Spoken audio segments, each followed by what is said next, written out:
say, no matter what somebody in the world may say, you'll learn to forgive. See, we're not going to meet our Maker unless we got forgiveness on our heart. I know that for myself. I know I daily wrestle with learning how to forgive.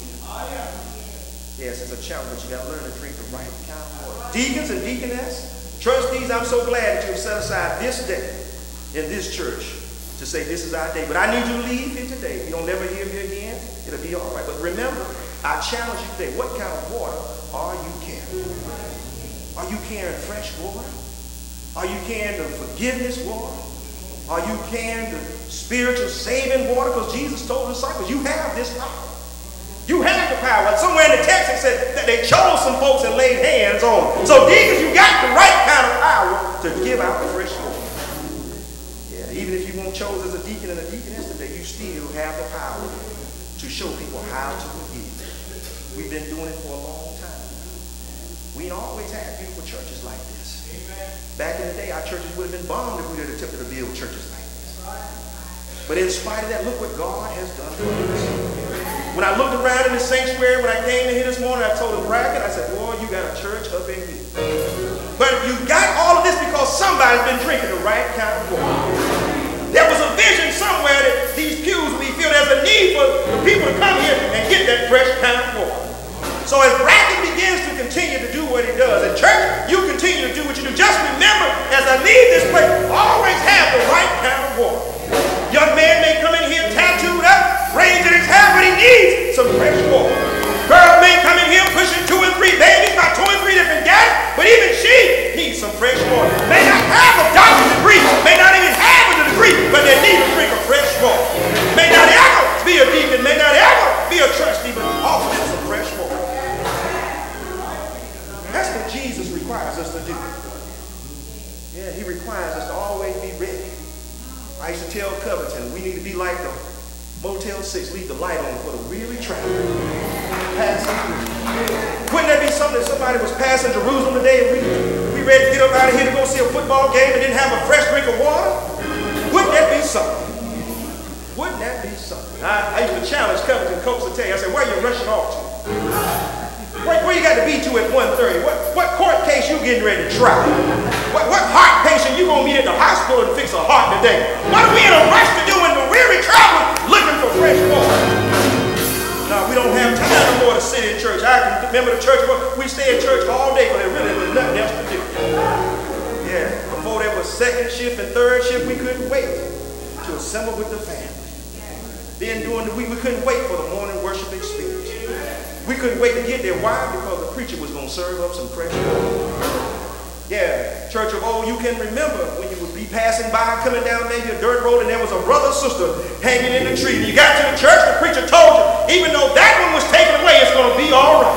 God would never leave us nor forsake us. The preacher was always carrying fresh water to help you out of your situation, to help you to understand it's going to be all right. God has not forgotten about us.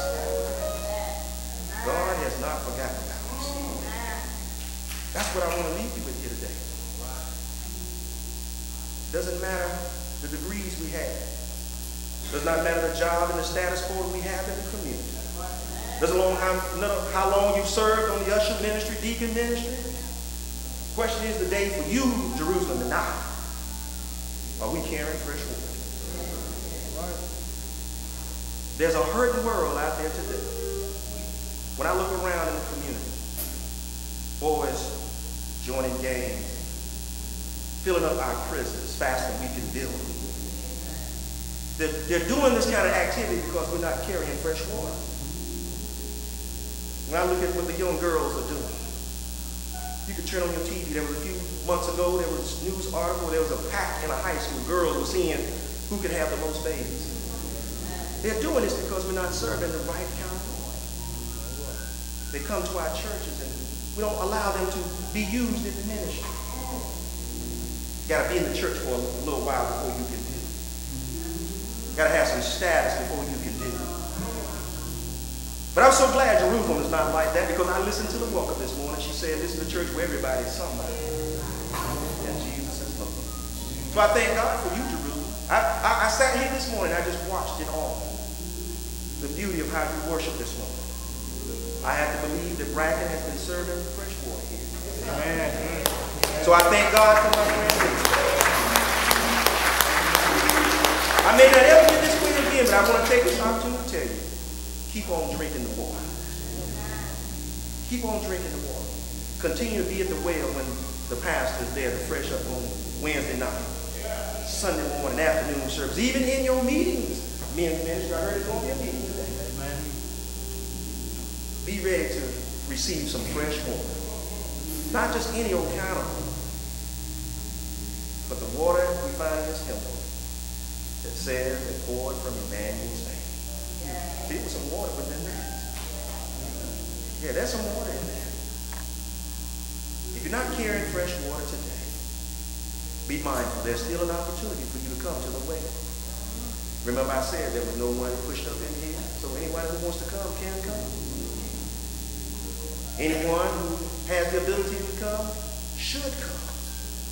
But the light is on today for the weary traveler. Will there be one today? That's all that I have for you this morning. I wanted to just show you something this morning. Within the text, there was a woman who came to a well. And at the well, she met someone who was weary. So the text says Jesus was weary. But as he sat there, he issued what she really needed, was a drink of some living water. You and I today, we should not leave this place unless we have come to the well. What do I mean by coming to the well? I mean, if you know today you don't have a personal relationship with Christ, the well is open for you. You come, you give your life to Christ. You turn it over to him, all those burdens. Think about the woman in the text. I didn't go into it, but she had some burdens. Jesus shared with her that she didn't have one or two husbands, but she had about 4 or 5. And the one she was with then won't hurt. He offered her a chance to drink from the well. He didn't tell her that you got to come back next Sunday, we're going to vote you in. Today, you can get some of this living water. That's what I love about Jesus. It's right then and right there. Ready, available. He's here today.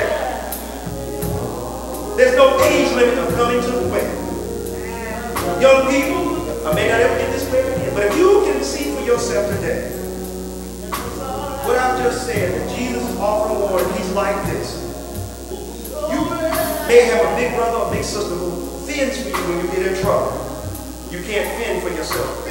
Jesus is the same way. He's your advocate. He fights your battle.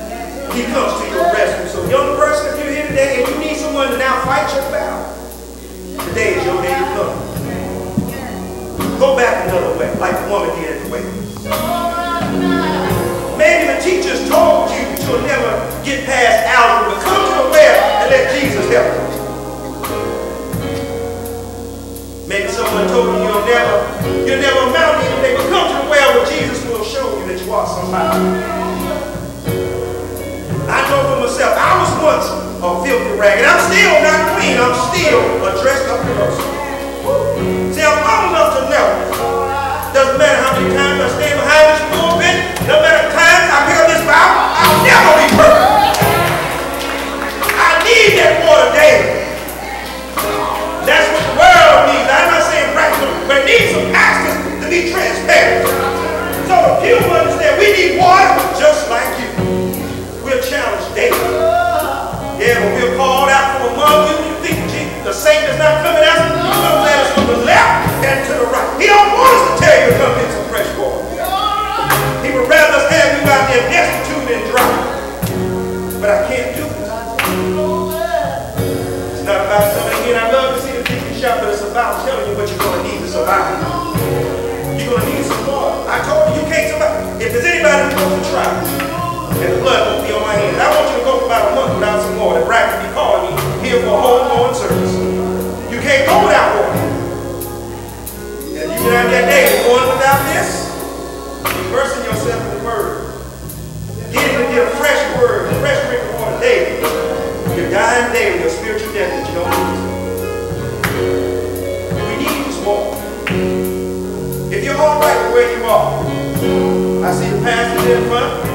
Remember, you're reaching out and giving your hand to him. That's Jesus standing there.